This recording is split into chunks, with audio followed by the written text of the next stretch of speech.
Welcome to Druid 101. I'm not your teacher. This is. Alright, pop quiz time. What's the most useful level 1 spell as a wizard? Identify? Why the f*** would I take Identify? Wow, a lot of first time players in here. So look, you're probably here because you wanted to play a rogue, but your party needed a caster.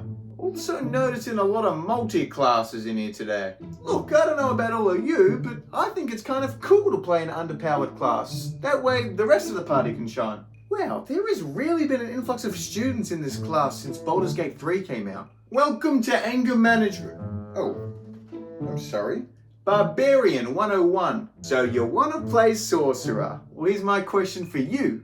What color tiefling are you going to be? Sneak attack! Alrighty, welcome to Upsetting Your Dungeon Master 101. I thought this was a class on monks. Now, can anyone tell me the primary purpose of a bard in an adventuring party? A utility healer? Wrong. Comic relief. Now, when it comes to oaths, there's only one viable option. Oath of Throne and back, right? Please get out. Now, just remember, there's only two viable options when it comes to creating a wizard. You're either an elderly scholar or a naive schoolboy. We're not that basic, but yes, I'm pretty sure you can only play as a variant human. Want to stun people? Punch them. Want to heal people? Punch them. Want to poison people? I'm gonna take a stab in the dark and assume we punch them. I actually don't understand why any of you have come to this class. We don't need to study. And then we'll take Moonbeam and Call Lightning. Do we have to take those spells? No, but why wouldn't you? Now, I'm afraid if you haven't already compiled the 25-hour character playlist, you might be in the wrong classroom. Look, let's face it, you're either here because guns or you're here because Iron Man. Eldritch Blast. Now, just because we're playing as a cleric doesn't mean we can't cast Fireball. No, sorry, it's not optional. You take Eldritch Blast. But why are we angry? What kind of question is... I'd like to rage. Now, tragic backstories aren't mandatory, but why wouldn't you have one?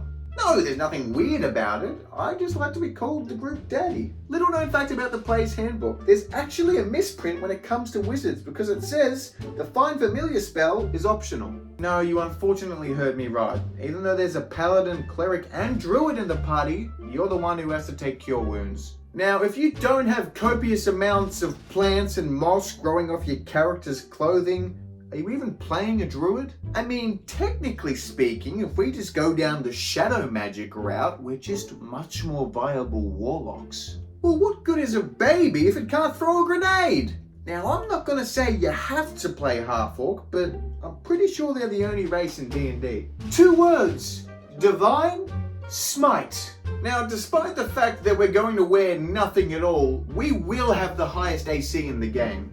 What isn't fun about repeating the exact same action over and over again? Now, technically speaking, if we all band together, we can have a full party of clerics. We cover everything. Look at all this evasion I've got. Whoa. What do you mean, what else do we do? Did I not make it clear with the bow and arrow? Just because we have low intelligence scores doesn't mean we're stupid. It's the stupid things we do. So, which healing spells are the best to choose to keep the party alive? Healing spells? Who needs charisma when you've got a scorching ray of fire? What isn't fun about repeating the same act? Have I already done this? No, we're not furries. Okay, let me make one thing clear. You are the chosen one. Yes, most of the time we'll be the party tank, but we can also... Get out. You want your spiritual weapon to just be the word fuck. Look, it's great that you're a critter, but this isn't what you want to play as. Starting weapon? Did you just not hear my lute solo? What if we don't want to play as a tabaxi? I don't understand. Oh, you've got 16 strength? That's great. Too bad strength doesn't stop you from burning alive, coward.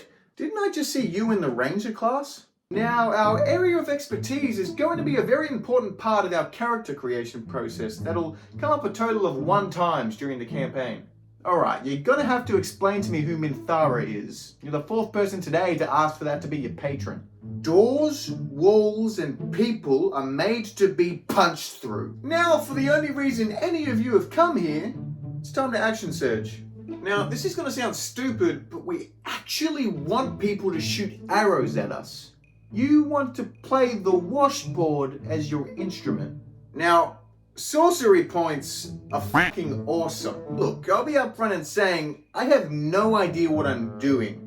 But I did just watch Oppenheimer. Twilight clerics aren't broken. And scene. That's a great example of how to do a deception check. Now, let's make one thing very clear. We don't have to be the heroes. Loot everybody. I myself like to play Circle of Spore Druid because I'm a bit of a fun guy. And I like using mushrooms to kill people. Well, I'll be a son of a bitch. We have spells. Just remember, if the DM switches to milestone leveling, it's because he's scared of us.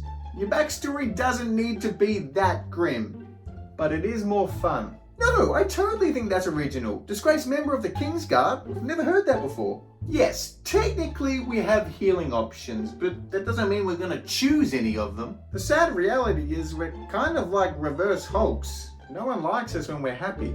Now, apparently we don't have infinite daggers to throw, but I challenge my DM to keep track of it.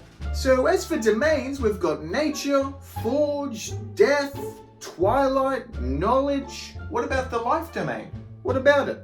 Little known fact about sorcerers is we're actually the best healers in the game. Now, how many fire-based spells are you taking?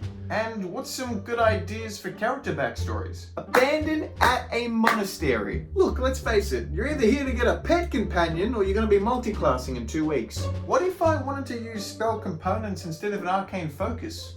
Get the hell out of my classroom! The more blueprints we draw of nuclear weapons, the more our DM will be scared of us. Unfortunately, sex appeal isn't something you can be proficient in. Yes. Homebrew wild magic tables. Get as many as you can, let's ruin the campaign. And what about if I wanted to play as a School of Abjuration wizard? I genuinely have no idea what you're talking about. If your weapon is smaller than this, please go to the fighters class.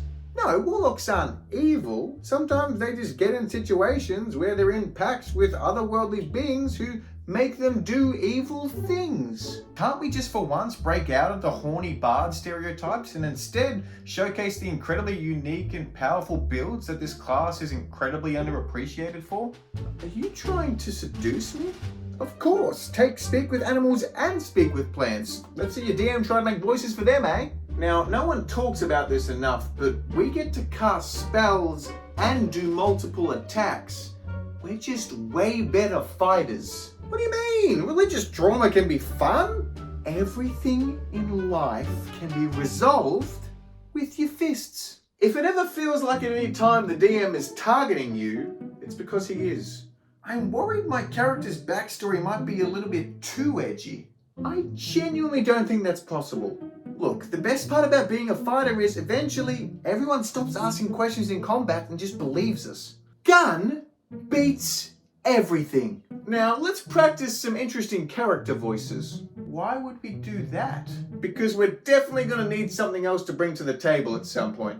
Now, when it comes to races, we've either got halfling or sexy tiefling. But can't any race play as bard? There's other races? All I'm saying is, if the creature deals slashing or piercing damage, it deserves what's coming to it. Look, the coolest thing about nature is killing people. I was thinking of playing as an elderly, let me guess, gnome? Probably has his own tinkerer's workshop, likes to make Rube Goldberg machines. We've all been there, buddy. But just remember, the more powerful we become, the more likely it is that our DM will turn our god against us. The best part of all, we don't even need to track our arrows because our DM will feel sorry enough for us as it is. Which maneuvers should I take? I genuinely have no idea, but no one will understand them anyway.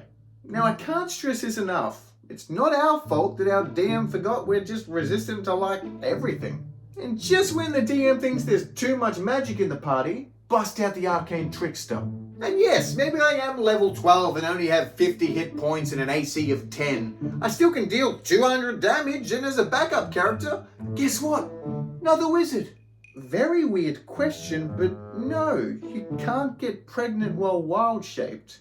Look, I'm not trying to say a goldfish is a poor companion to choose. I'm just saying maybe it's worth adjusting your intelligence score.